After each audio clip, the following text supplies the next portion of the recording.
Hello, my name is Lucien, a passionate mental health advocate, working to creating safe spaces and conversations around mental health among young people in my community. Hello everyone, my name is Lucien.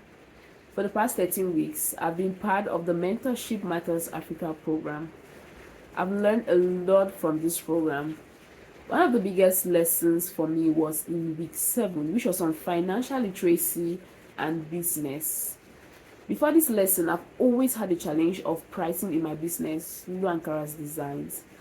Whenever I take an order and I'm working on it, I realize that the workload of this order is not equivalent to the price in which I asked for from the client. And so when I'm working on an order, and I always feel like I've clearly underpriced for this order, and here I am working very hard on it. So during this lesson, I was taught that in pricing, maybe for a service or a product, I have to take into consideration everything I'm putting into this product or service.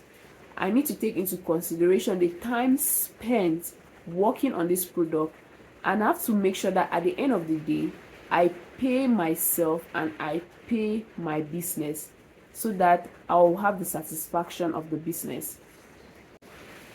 3 weeks after this lesson, I got an order from a client, and before giving them their pricing, I took into consideration the cost of production of every product they ordered, the time I'm going to spend working on their order, and any other costs such as maybe a phone call and transportation to go deliver their order.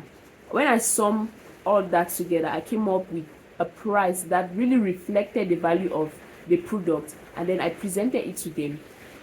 Upon presentation, I had little or no argument, and I worked on their order, I delivered it, and I got my payment. After getting my payment, I felt satisfied. When I calculated my gain, it matched the time and the energy and every resource in which I put into working on their order. So I do not have that feeling of being unsatisfied after working on an order for a client. My advice to you out there who runs a business is make sure you know the market value of your product. Whenever you want to price your product or your service, always take into consideration everything you put into your service or your product, the time spent working on your product or the service in which you're providing, so that you don't underpay yourself and you don't underpay your business. Practicing all this, at the end of the day, you'll be satisfied with the outcome of